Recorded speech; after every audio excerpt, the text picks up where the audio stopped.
ఒకప్పుడంటే బలవంతంగా చేయాల్సొస్తదండి ఒక్కో పని. నేను ఇవాళ ఏదో ఫ్రీగా ఉన్నాను. కొద్దిసేపు ఏదో కొంచెం సదిరానండి. ఇల్లు సదిరాను. ఏదో బట్టలు మిషన్‌లో ఏసాను. అలా ఇలా చేసి ఒక ముద్ద అన్నం తిని పడుకుందాం. ఇవాళ మనకేం పని లేదు. బుడ్డోడు కూడా రాడు అనుకున్నానండి. మనం ఒకటి అనుకుంటే ఇంకోటి జరుగుతుందండి. పళ్ళ హాస్పిటల్ నుంచి 1:30కి మీకు అపాయింట్మెంట్ ఉంది రండి అని 11 గంటలకు ఫోన్ చేశారండి. నాకు అప్పటి నుంచి నిద్రొచ్చేస్తుంది. అసలు ఎక్కడికైనా ఇష్టం లేకుండా బయలుదేరతాం అంటే ముందు నిద్రొచ్చేస్తుందండి. అనవసరంగా రాను లేదా ఊర్లో లేను బయట ఊర్లో ఉన్నానని చెప్పి తప్పించుకునే పని.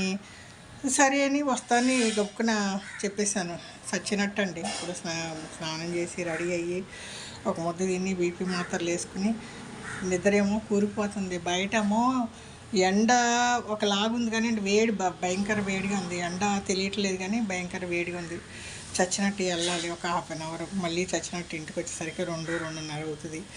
ఇదేంట్రా దేవుడా అనుకుంటా బయలుదేరుతానండి. మరి పళ్ళ డాక్టర్ దగ్గరికి వెళ్ళే ముందు కొన్ని విషయాలండి. పళ్ళ డాక్టర్ దగ్గరికి వెళ్ళేటప్పుడు ముందు బ్రష్ చేసుకోవాలండి. నీట్గా బ్రష్ చేసుకోవాలి. మౌత్ వాష్ ఏమైనా యూస్ చేసుకుని ఫ్రెష్గా వెళ్ళాలండి. డాక్టర్ దగ్గరికి వెళ్ళినప్పుడు నీట్గా బ్రష్ చేసుకుని వెళ్ళడం.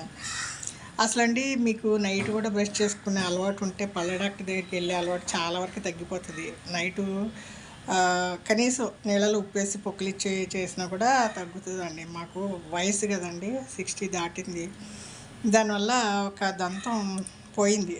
దానికి ఏదో రీప్లేస్ చేస్తా అనేసి 27,000 తీసుకున్నారు. ఏదో స్క్రూ వేశారు. దానికి శాంపిల్ అంట. పళ్ళు ఇదే కళ్ళు పోయిన తర్వాత సూర్య నమస్కారం అంటారు చూడండి. మీరు ముందు నుంచి జాగ్రత్త చేసుకుంటే ఇంకా మీకు కొంచెం ఎక్కువ లైఫ్ ఇది ఉంటుందండి. పళ్ళకి లైఫ్ ఉంటుంది. మీరు కాన్ఫిడెన్స్ ఉంటుందండి. పళ్ళు మనం మాట్లాడినప్పుడు నవ్వినప్పుడు పళ్ళు బాగుంటాయండి. కాన్ఫిడెంట్గా ఉంటుంది. పళ్ళు ఊడిపోతే సిగ్గుపడతాం. నలుగురిలో వచ్చి మాట్లాడతాకి సిగ్గుపడతామండి. ఎంత ఖర్చు అయినా పళ్ళకి బాగు చేయించుకోండి. ముందు నుంచి జాగ్రత్తగా ఉండండి. పళ్ళకి ఏమన్నా ట్రీట్మెంట్ అవసరమైతే చేయించుకోండి. పళ్ళ డాక్టర్ దగ్గరికి వెళ్ళే ముందు బ్రష్ చేసుకుని చక్కగా మౌత్ ఏదన్నా ఉంటుంది కదండి, మౌత్ ఫ్రెషనర్ ఏమన్నా వేసుకుని డాక్టర్ దగ్గరికి వెళ్తే డాక్టర్ నవ్వుతా చూస్తాడండి. లేకపోతే కోపం వస్తుంది డాక్టర్కి.